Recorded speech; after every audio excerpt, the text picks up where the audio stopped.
In this lesson, you'll learn how to use Android media playback capabilities. The Android Multimedia Framework includes support for playing a variety of common media types so that you can integrate audio, video, and images into your applications. You can play audio or video from media files stored in your application's resources, raw resources, from standalone files in the file system, or from a data stream arriving over a network connection, all using Media Player APIs. In this lesson, I'll be using the AudioFX demo on line 151 of our worksheet, and it has the Java file name AudioFX demo. So I'm going to fire it up in the emulator. We'll click on Media. And when I start AudioFX, the music is going to start, and I'm going to demonstrate the sliders for changing frequency bands, and then I'll stop the playback because it's a little noisy.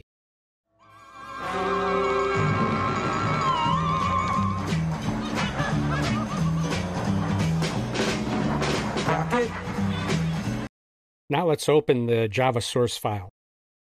In the Media folder, we'll open AudioFX demo. Line 44 declares the AudioFX demo activity. Line 45 declares a tag for log messages. Line 47 defines the height of the visualizer row, and that's the row that holds our visualizer waveform here. Lines 49 through 51 define some very useful variables from the Media Player, Visualizer, and Equalizer classes that we'll see used in the code below. Lines 53 through 55 define variables we'll use to create our layout. Lines 57 through 93 define the onCreate method. Line 61 sets an audio stream whose volume can be changed using volume controls. Line 63 through 69 initialize the display. Line 72 creates a media player object using the file test_cbr as the audio to play. So if we look in the resources folder and open the raw folder, we see the test_cbr file here, and it's an MP3 file. So back in the source, line 73 puts out a log file message with the audio session ID included. 75 and 76 use two methods we'll see below to set up the visualizer and equalizer. Line 80 enables the visualizer. 85 through 87 set up a listener for the completion of the audio, and when it's detected, disables the visualizer. Line 91 starts the media player. 92 displays text indicating the audio is playing. That text here. Lines 95 through 161, it's a large method, defines the setup equalizer FX and UI method. 98 creates an equalizer object. 99 enables the equalizer. 101 through 103 display the equalizer text. Line 105 retrieves the number of equalizer bands. Lines 107 and 108 retrieve the minimum and maximum band levels. 110 sets up a loop to process each of the EQ bands. 111 sets a variable with the band number. Lines 113 through 119 display the frequency label for the band display. 121 and 122 create a new layout row for the frequency level display. 124 through 134 display the minimum and maximum dB levels. And let me expand this window so we get a better view. 136 through 143 display the seek bar for changing the EQ level. That's these bars here. 145 through 149 set up a listener that's activated when the user moves the seek bar. 148 changes the EQ level in response to a change in the seek bar. 151 and 152 define methods that are invoked when the user starts and stops touching the seek bar. In this app, no action is taken. Changes are only made when the seek bar is moved, so we have empty methods.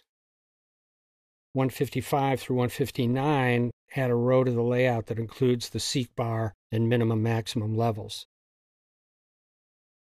So it includes one of these rows. 163 through 183 define the method to set up the equalizer waveform display at the top here. 166 creates a visualizer view object based on the visualizer view class defined below that we'll look at in a minute. It's the object that draws the frequency line at the top. And this method extends the view class as we see in 202. Lines 167 through 169 set layout parameters for the visualizer. 170 adds the visualizer view to the layout. 173 creates a visualizer object and attaches it to the media player. 174 sets the size of the capture range, and this is the number of bytes used for sampling the frequency. 175 through 182 set up a listener for waveform capture events.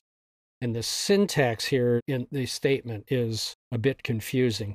Notice that the parameter specifications for set data capture listener extend all the way down to 182.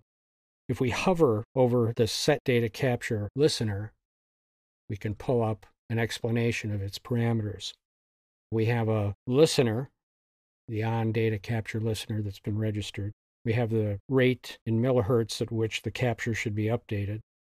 We have the waveform, which is true if a waveform capture is requested.